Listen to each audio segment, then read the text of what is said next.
दोस्तों, बिहार की राजनीति का सबसे बड़ा दंगल अब बस शुरू ही होने वाला है। चुनाव आयोग ने सभी पार्टियों से मुलाकात भी कर ली, सबकी सुनवाई भी हो गई।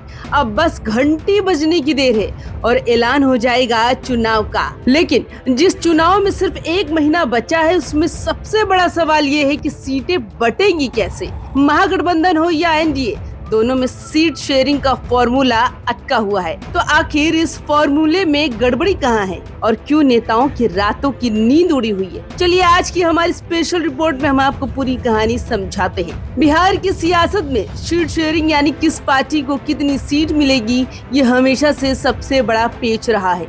इस बार भी वही हो रहा है। अभी तक महागठबंधन में ये साफ नहीं हुआ कि कौन कितनी सीटों पर लड़ेगा। आरजेडी अपने को सबसे बड़ी पार्टी मान रही है और ज्यादा सीटों पर दावा ठोक रही है। कांग्रेस को लगता है कि उसकी हालत बेहतर हुई है और वो भी ज्यादा सीट चाहती है। लेफ्ट पार्टियां अपने पुराने प्रदर्शन के दम पर सीटें बढ़वाना चाह रही हैं और मुकेश सहनी की वीआईपी तो साफ बोल रही है कि हमें 60 सीट चाहिए और डिप्टी सीएम की कुर्सी भी। अब सोचिए, जब सबकी मांग इतनी भारी भरकम है तो फॉर्मूला कैसे बनेगा? अब बात करते हैं आरजेडी की, यानी तेजस्वी यादव की पार्टी की।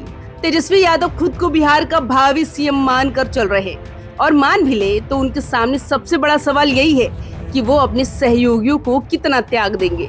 पिछली बार आरजेडी बस 12,000 वोट से सरकार बनाने से चूक गई थी। तेजस्वी जानते अगर सीटें गलत बांट दी तो फिर वही गलती दोहरानी पड़ेगी। इस बार चर्चा है कि आरजेडी 143 सीट नहीं बल्कि 125 से 130 सीटों पर लड़ सकती है। लेकिन सवाल ये है कि आरजेडी के वोटर सहयोगियों को ट्रांसफर होंगे और अगर नहीं हुए तो क्या होगा?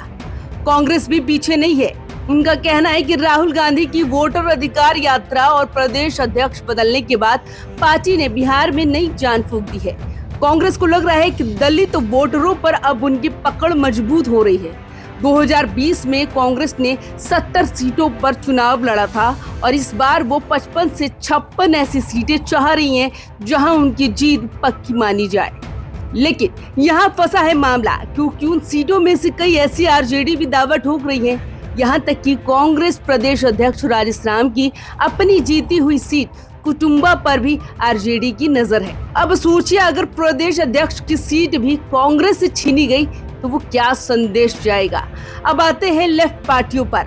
सीपीआई, सीपीएम और माले, ये तीनों दल महागठबंधन का हिस्सा है।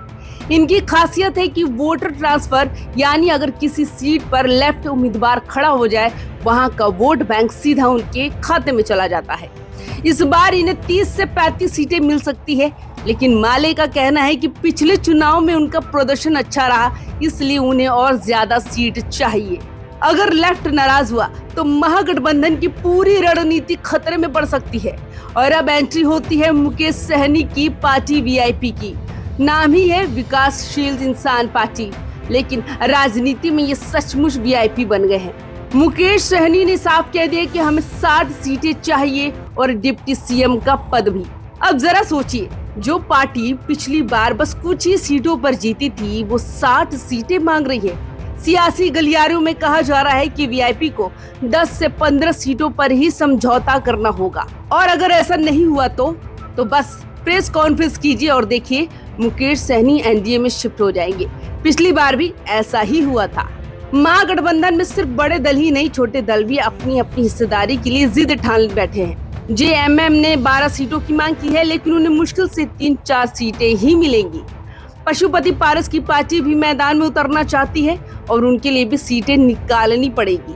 अब आप सोचिए, इतने सारे दल, इतनी सारी मांगे और इतनी कम सीटों का गणित, फॉर्मूला बनेगा कैसे? दरअसल हर पार्टी ये सोच रही है कि इस बार महागठबंधन की सरकार बनेगी और अगर सरकार बनेगी तो उसमें उनकी हिस्सेदारी मजबूत होनी चाहिए। सीट ज्यादा होंगी तभी मंत्रालय भी अच्छा मिलेगा और पार्टी आगे भी बढ़ेगी। लेकिन ये खींचतान कहीं महागठबंधन की एकता को ही नुकसान न पहुंचा दे, क्योंकि अगर कोई बड़ा दल नाराज हुआ और बाहर निकला तो पूरा समीकरण गड़बड़ा जाएगा। पेच फंसा है कांग्रेस की ज्यादा सीटों की मांग पर, लेफ्ट के विस्तार पर, वीआईपी की भारी भरकम शर्तों पर और आरजेडी की अपनी मजबूत पकड़ पर। कुल मिलाकर अभी तक कोई बीच का रास्ता नहीं निकला है। अब देखना होगा किसे मनाया जाता है, कौन नाराज होता है और किसे त्याग करना पड़ता है। तो दोस्तों ये है बिहार के महागठबंधन का सीट शेयरिंग का पूरा ड्रामा। सबकी अपनी अपनी मांग है, सबकी अपनी अपनी मजबूरी है। तेजस्वी यादव की मुश्किल ये है कि अगर ज्यादा त्याग किया तो पार्टी कमजोर होगी और अगर कम किया तो साथी नाराज होंगे। तो सवाल आपसे है, क्या महागठबंधन इस बार सीट शेयरिंग का फॉर्मूला समय रहते तय कर पाएगा या फिर ये अंदरूनी खींचतान चुनावी नतीजों में भारी पड़ जाएगी? कमेंट बॉक्स में अपनी राय जरूर दीजिए और वीडियो को पसंद आए तो शेयर जरूर कीजिए। हम फिर हाजिर होंगे बिहार चुनाव की अगली बड़ी खबर के साथ।